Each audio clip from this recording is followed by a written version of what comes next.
أعوذ بالله من الشيطان الرجيم. بسم الله الرحمن الرحيم. اقرأ باسم ربك الذي خلق. خلق الإنسان من علق. اقرأ وربك الأكرم.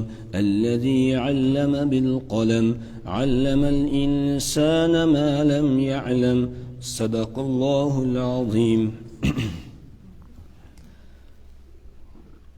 کل ہم نے سورۃ التین پڑھی تھی، آج سورۃ العلق سے درس ہو رہا ہے۔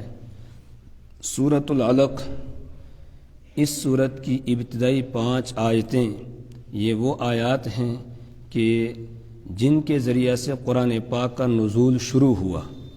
سب سے پہلے رسول پاک صلی اللہ علیہ وسلم کے پاس جو وحی آئی، جو آیتیں آپ کے طرف اتاری گئیں، وہ یہی 5 آیات ہیں اس سورت کی، جس کی تفصیل بخاری شریف کی ایک روایت کے مطابق حضرت عائشہ رضی اللہ تعالی عنہ نے بیان کی ہے۔ فرماتی ہیں کہ رسول پاک صلی اللہ علیہ وسلم نے بیان فرمایا کہ سب سے پہلے جس چیز سے ابتدا ہوئی وحی آنے کی تو مجھے سچے خواب دکھائے گئے۔ رات کو میں جو بھی خواب دیکھتا، دن کو بالکل وہ دن کے اجالے کی طرح ظاہر ہوتا تھا، جو میں دیکھتا ویسا ہی اگلے دن ہوتا تھا۔ تقریباً 6 مہینے تک اسی طریقے سے آپ کو الرؤیا الصالحہ یا الرؤیا الصادقہ سچے خواب دکھائے گئے۔ یہ خواب اللہ کے رسول صلی اللہ علیہ وسلم نے بیان فرمایا، یا تو اللہ کی طرف سے بشارت ہوتی ہے، مومن کو اللہ کی طرف سے بشارت ہوتی ہے، اور بعض خواب خیالات ہوتے ہیں جو آدمی کے آدمی کے دل میں خیالات گھومتے رہتے ہیں، رات کو وہی خواب کے اندر اس کو دکھائی دینے لگتا ہے۔ اور بعض دفعہ شیطان کی طرف سے ہوتا ہے خواب، جس میں ڈرونا خواب ہوتا ہے کہ آدمی ڈر جاتا ہے، گھبرا جاتا ہے، لیکن سارے ڈرونے خواب جو ہوتے ہیں وہ شیطان کی طرف سے نہیں۔ بعض دفعہ ایک خواب آدمی دیکھتا ہے کہ بہت ڈراؤنا ہوتا ہے، لیکن اس کی تعبیر بہت اچھی ہوتی ہے۔ بخاری شریف میں روایت ہے، حضرت ام سلمہ رضی اللہ تعالیٰ عنہ بیان فرماتی ہیں کہ انہوں نے خواب دیکھا کہ رسول اکرم صلی اللہ علیہ وسلم کے جسم کا ایک حصہ کٹتا ہے اور حضرت ام سلمہ کی گود میں آ جاتا ہے۔ وہ گھبرا گئی، ڈر گئی کہ یہ کیا ہوا۔ رسول پاک صلی اللہ علیہ وسلم سے بیان کیا، آپ صلی اللہ علیہ وسلم نے فرمایا ڈرنے کی ضرورت نہیں، میری بیٹی حضرت فاطمہ کے یہاں بچہ پیدا ہوگا، وہ تمہاری گود میں آئے گا۔ تو حضرت حسین رضی اللہ تعالیٰ عنہ کی پیدائش ہوئی اور حضرت ام سلمہ کی گود میں آیا۔ حضرت ام سلمہ رضی اللہ تعالیٰ عنہ اکثر حضرت حسین کو اٹھایا کرتی تھیں۔ فرماتی ہیں ایک مرتبہ میں نے اپنی گود میں لیا ہوا تھا، میں رسول پاک صلی اللہ علیہ وسلم کے پاس لے کر آئی تو میں نے آپ کی گود میں دے دیا، آپ نے بچے کو لے لیا۔ فرماتی ہیں اس کے بعد میں دوسری طرف دیکھنے لگی تو ایک دم رسول پاک صلی اللہ علیہ وسلم کی آنکھوں سے آنسو جاری ہے۔ میں نے دریافت کیا، یا رسول اللہ صلی اللہ علیہ وسلم آپ کیوں رو پڑے، کیوں آپ رو رہے ہیں، کس چیز نے آپ کو رلایا؟ آپ نے فرمایا ابھی جبرائیل علیہ السلام آئے تھے اور جبرائیل علیہ السلام نے مجھے بتایا آپ کا جو یہ بیٹا ہے آپ کی امت اس کو شہید کر دے گی، آپ کی امت اس کو قتل کرے گی۔ تو بعض دفعہ آدمی خواب دیکھتا ہے، ہوتا ڈرونا ہے لیکن تعبیر اس کی اچھی ہوتی ہے۔ تو جب کوئی ڈرونا خواب دیکھے تو اس کے لیے رسول پاک صلی اللہ علیہ وسلم کی تعلیم یہ ہے کہ جیسے ہی آدمی کی آنکھ کھلے تو فوراً خواب کچھ نہ کچھ یاد ہوتا ہے، آدمی گھبرایا ہوا ہوتا ہے، ڈرا ہوا ہوتا ہے، اس کا اثر ہوتا ہے، تو اعوذ باللہ السمیع العلیم من الشیطان الرجیم 3 مرتبہ یہ پڑھ لے، پڑھنے کے بعد بائیں طرف اس طریقے سے دھتکار دے، تو پھر اس خواب کی تاثیر، اس کا جو اثر ہوتا ہے وہ ختم ہو جاتا ہے۔ تو رسول پاک صلی اللہ علیہ وسلم فرماتے ہیں کہ سب سے پہلے نمبر پر وحی کی جو ابتدا ہوئی تو مجھے سچے خواب دکھائی دیتے تھے، جو میں رات کو دیکھتا ہوں دن میں ویسا ہی ہوتا تھا۔ اس کے بعد ثم حبب الیہ الخلاء، حضرت عائشہ رضی اللہ تعالیٰ عنہ بیان فرماتی ہیں پھر رسول پاک صلی اللہ علیہ وسلم کو تنہائی محبوب بنا دی گئی، آپ کے نزدیک تنہائی آپ کو اچھی لگنے لگی، اور آپ گھر سے نکلتے غار حرا میں، جبل نور پر ایک غار ہے بہت اونچائی پر، جس تک چڑھ کے پہنچنا یہ بھی بڑا مشکل کام ہے، وہاں آپ چلے جاتے تاکہ لوگوں سے الگ تھلگ رہیں، اور وہاں کچھ کھانے پینے کا سامان لے جاتے، کبھی 10 دن، کبھی 15 دن، کبھی اس سے زیادہ آپ قیام کرتے وہاں پر، اور جب کھانے پینے کا سامان ختم ہو جاتا واپس آتے پھر لے کے جاتے۔ کبھی حضرت خدیجۃ الکبریٰ رضی اللہ تعالی عنہا وہاں پر پہنچا دیا کرتی تھیں۔ آپ فرماتے ہیں کہ میں وہاں عبادت کر رہا تھا، بیٹھا ہوا تھا غار حرا میں، تو اچانک میں دیکھتا ہوں کہ میرے سامنے فرشتہ آ جاتا ہے اور ایک کپڑا اس کے ہاتھ میں ہے اور اس میں یہ آیات لکھی ہوئی ہیں، اور فرشتہ مجھ سے یہ کہتا ہے اقرأ، پڑھیے۔ تو میں جواب دیتا ہوں ما انا بقارئ، میں پڑھا ہوا نہیں ہوں۔ اس کے بعد جبرائیل علیہ السلام نے آپ کو پکڑا۔ آپ فرماتے ہیں فأخذنی وغطنی، مجھے پکڑا اور مجھے اپنے سینے کے ساتھ لگا کر انہوں نے زور سے دبایا، اتنا دبایا کہ مجھے لگنے لگا کہ جیسے میری جان نکل جائے گی۔ پھر مجھے چھوڑا، چھوڑنے کے بعد پھر فرمایا اقرأ، پڑھیے۔ تو میں نے یہی جواب دیا ما انا بقارئ، میں پڑھا ہوا نہیں ہوں۔ انہوں نے پھر دوبارہ پکڑا فأخذنی وغطنی، دوسری مرتبہ پھر پکڑا اور پکڑ کر زور سے دبایا، اپنے سینے کے ساتھ لگایا، اور اب پہلے سے بھی زیادہ زور سے لگایا، ایسا لگ رہا تھا جیسے جان نکل جائے گی۔ پھر چھوڑا، پھر حضرت جبرائیل علیہ السلام نے فرمایا اقرأ، پڑھیے۔ تو میں نے پھر یہی جواب دیا ما انا بقارئ، میں پڑھا ہوا نہیں ہوں۔ پھر تیسری مرتبہ انہوں نے پکڑا اور پکڑ کر زور سے مجھے دبایا، اب پہلے سے بھی زیادہ زور سے دبایا۔ اس کے بعد مجھے چھوڑا، اور چھوڑنے کے بعد کہا اقرأ بسم ربک الذی خلق، خلق الانسان من علق، اقرأ وربک الاکرم الذی علم بالقلم، علم الانسان ما لم یعلم۔ یہ آیات جبرائیل علیہ السلام نے پڑھی، اب آپ کی زبان پر بھی یہ جاری ہو جاتی ہیں۔ تو یہ سب سے پہلی وحی ہے جو رسول پاک صلی اللہ علیہ وسلم کی طرف اتری ہے۔ یہ جبرائیل علیہ السلام دبا کیوں رہے تھے؟ دبانے کے ذریعے سے جبرائیل علیہ السلام رسول پاک صلی اللہ علیہ وسلم کی طرف روحانیت کو اور ملکوتیت کو منتقل فرما رہے تھے، دبانے کے ذریعے سے، گویا دبا کر جو ہے وہ ایک اثر دے رہے تھے تاکہ رسول پاک صلی اللہ علیہ وسلم کی روحانیت مضبوط ہو جائے اور آپ کا دل قرآن پاک کو برداشت کرنے کے قابل ہو جائے، اس میں یہ استعداد اور صلاحیت پیدا ہو جائے کہ وہ قرآن کے بوجھ کو اٹھا سکے، وحی کے بوجھ کو اٹھا سکے۔ ورنہ تو قرآن پاک کا بوجھ اتنا ہے، لو انزلنا هذا القرآن على جبل لرأيته خاشعا متصدعا من خشیۃ اللہ، کہ اگر ہم اس قرآن کو پہاڑوں پر اتارتے، پہاڑ بھی ریزہ ریزہ ہو جاتا، وہ بھی اس کے بوجھ اور وزن کو برداشت نہیں کر سکتا تھا۔ اسی طرح رسول پاک صلی اللہ علیہ وسلم پر جب وحی نازل ہوتی تھی تو حضرت عائشہ رضی اللہ تعالیٰ عنہ بیان فرماتی ہیں اتنا بوجھ آپ پر پڑتا تھا کہ سخت سردی کے موسم میں بھی آپ کی پیشانی مبارک سے پسینہ ٹپکنے لگتا تھا، اور اگر آپ سواری پر سوار ہوتے تھے تو وہ سواری نیچے بیٹھ جاتی تھی، اس کی کمر جھک جاتی تھی۔ اسی طرح اگر رسول پاک صلی اللہ علیہ وسلم کے جسم کا کوئی حصہ کسی دوسرے کے جسم کے ساتھ لگ رہا ہوتا، اس کو بھی وہ بوجھ محسوس ہوتا تھا۔ حضرت علی رضی اللہ تعالیٰ عنہ بیان فرماتے ہیں ایک مرتبہ حضور پاک صلی اللہ علیہ وسلم کی ٹانگ مبارک میری ٹانگ پر تھی، اسی صورت میں وحی نازل ہونے لگی تو ایسا لگ رہا تھا جیسے میری ٹانگ ٹوٹ جائے گی، اتنا بوجھ پڑ رہا تھا۔ تو جبرائیل علیہ السلام آپ کو دبا رہے ہیں، اور دبا کر وہ صلاحیت اور استعداد اور روحانیت کو آپ کی طرف منتقل فرما رہے ہیں، اور یہ طریقہ چلا آ رہا ہے۔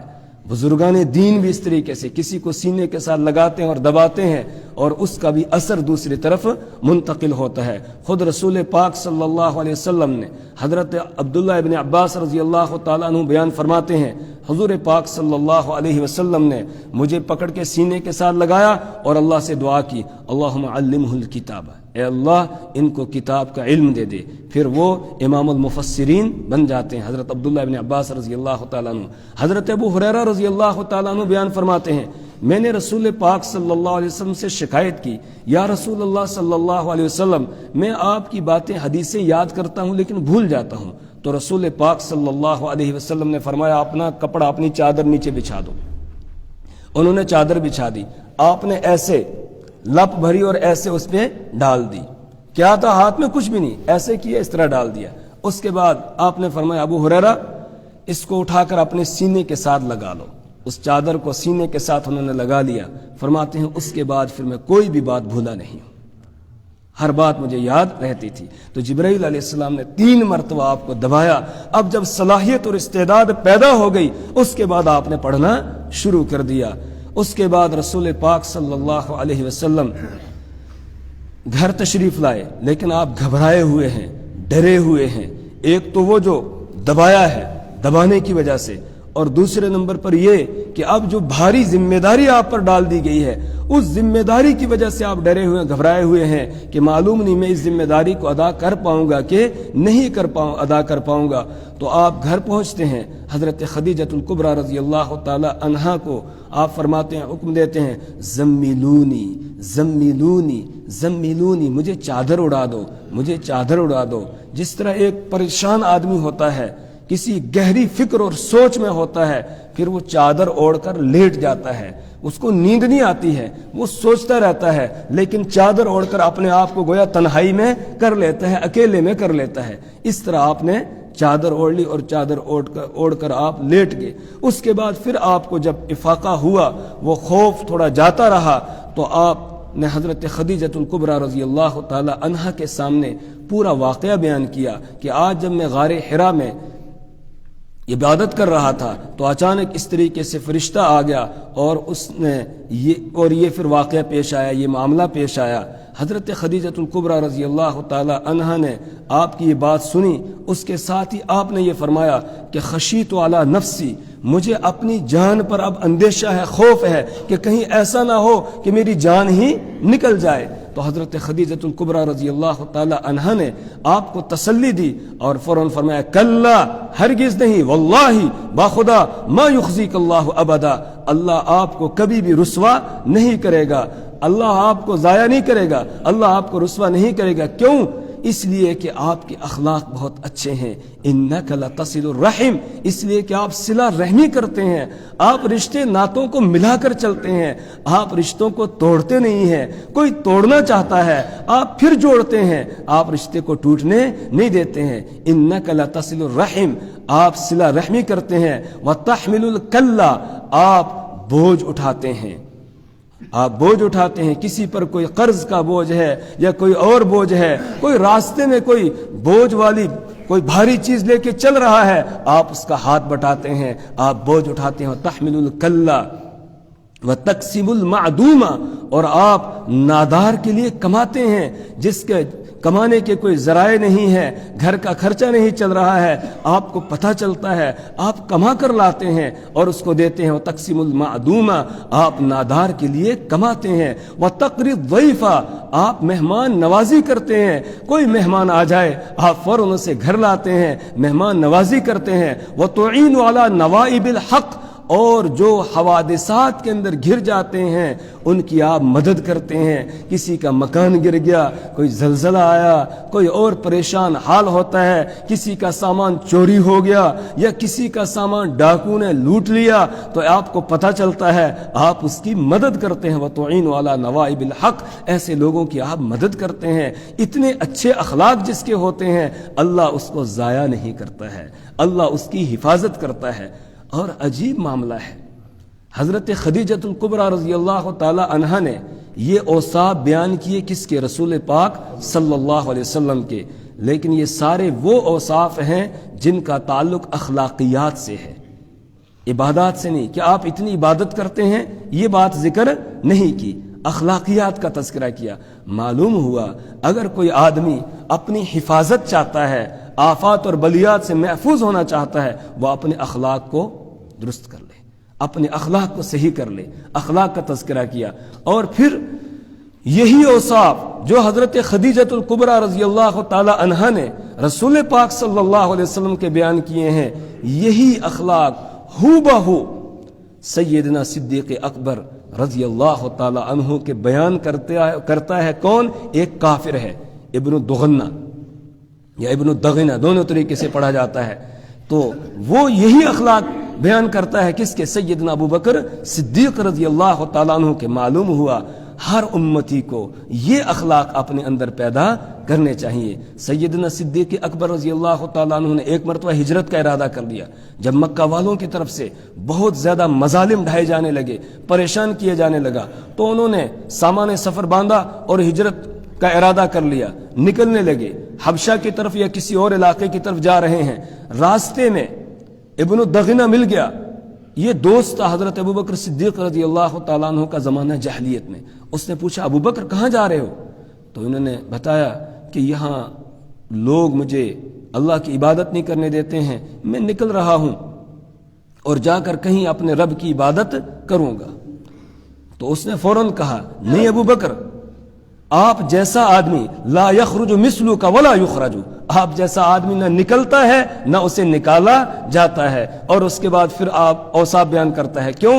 انک لتصل الرحم وتحمل الکل وتکسب المعدوم وتقری الضیف وتعین علی نوائب الحق، اس لیے کہ آپ صلہ رحمی کرتے ہیں، آپ لوگوں کا بوجھ اٹھاتے ہیں، آپ ناداروں کے لیے کماتے ہیں، آپ مہمان نوازی کرتے ہیں، آپ جو حوادثات میں گھر جاتے ہیں ان کی مدد کرتے ہیں۔ جو اوصاف رسول پاک صلی اللہ علیہ وسلم کے حضرت خدیجۃ الکبریٰ رضی اللہ تعالی عنہا نے شمار کرائے تھے، بالکل ہو بہو وہی اوصاف ابن الدغنہ یہ شمار کراتا ہے کس کے؟ سیدنا ابو بکر صدیق رضی اللہ تعالی عنہ کے۔ اور پھر واپس لے آتا ہے، واپس لانے کے بعد قریش کے پاس جاتا ہے ابن الدغنہ، اور جا کر قریش کے سرداروں سے یہ کہتا ہے کہ ابو بکر کو میں نے اپنی پناہ میں لیا ہے، ان کے ساتھ کوئی چھیڑ چھاڑ نہیں کرے گا۔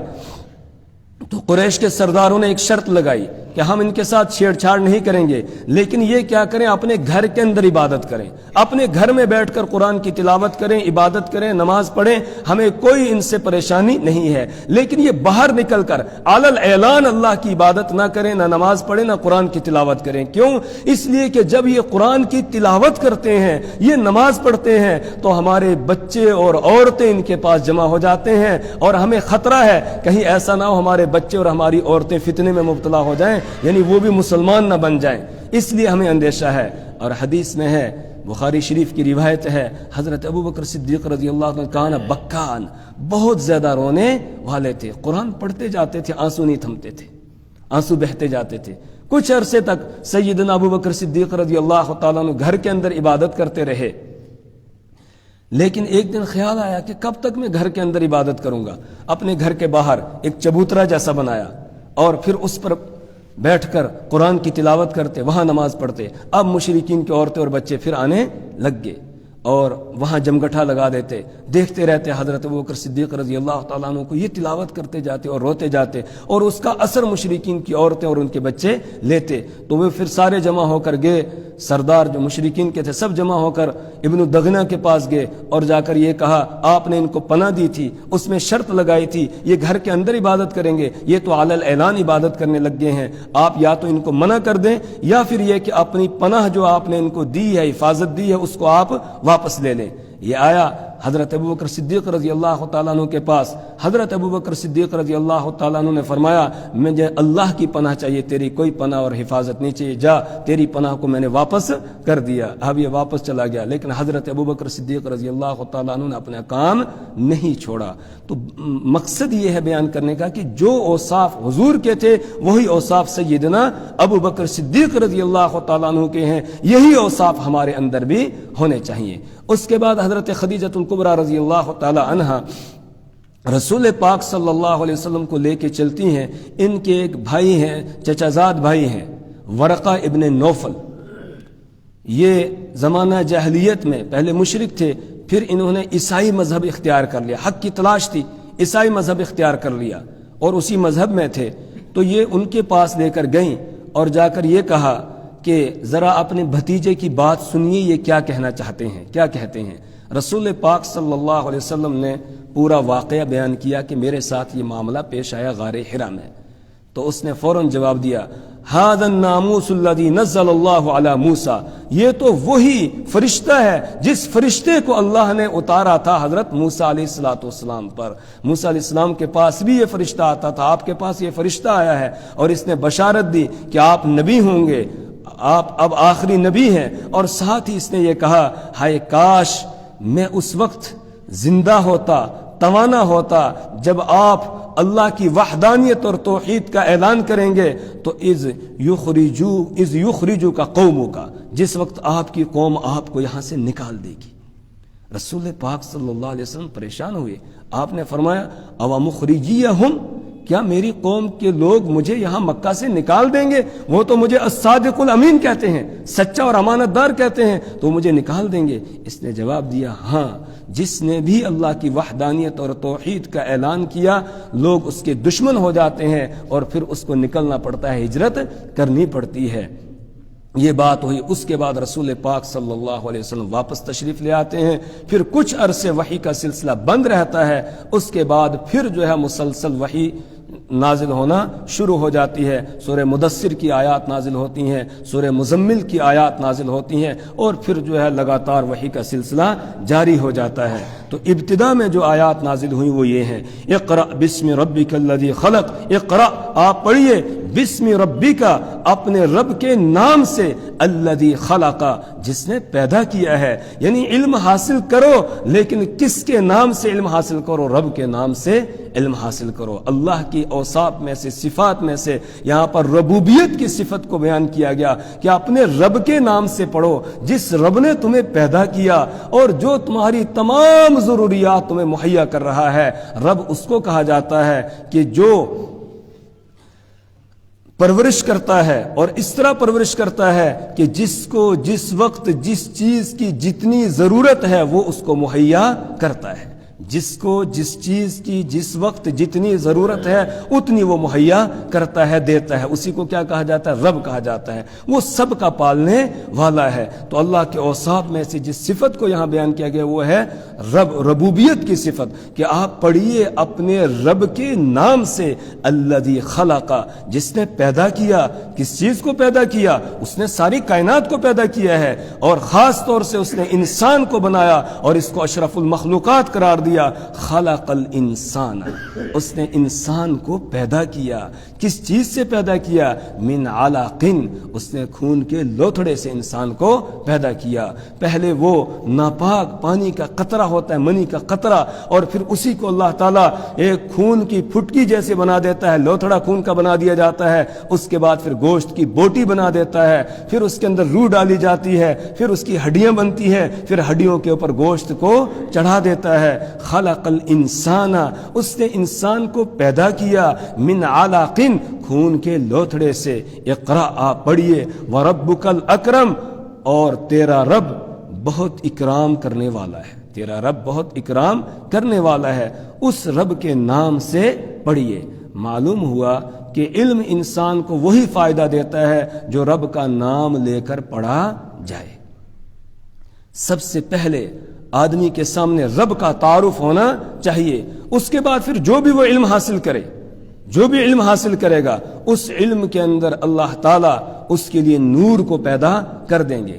لیکن اگر رب سے کٹ کے کوئی علم حاصل کر رہا ہے پھر نور حاصل نہیں ہو سکتا ہے۔ تو اقرأ بسم ربک، آپ پڑھیے اپنے اس رب کے نام سے، الذی خلق جس نے پیدا کیا، خلق الانسان اس نے انسان کو پیدا کیا، من علق خون کے لوتھڑے سے۔ اقرأ آپ پڑھیے، وربک الاکرم اور آپ کا رب بڑا اکرام کرنے والا ہے۔ الذی علم بالقلم، یا آپ کا رب بڑا کریم ہے، مہربان ہے، یہ بھی ترجمہ کر سکتے ہیں۔ الذی جس نے، علم سکھایا، بالقلم قلم کے ذریعے سے، جس نے سکھایا قلم کے ذریعے سے۔ کس کو سکھایا؟ علم الانسان، اس نے انسان کو سکھایا۔ کیا سکھایا؟ ما لم یعلم، جو وہ نہیں جانتا تھا۔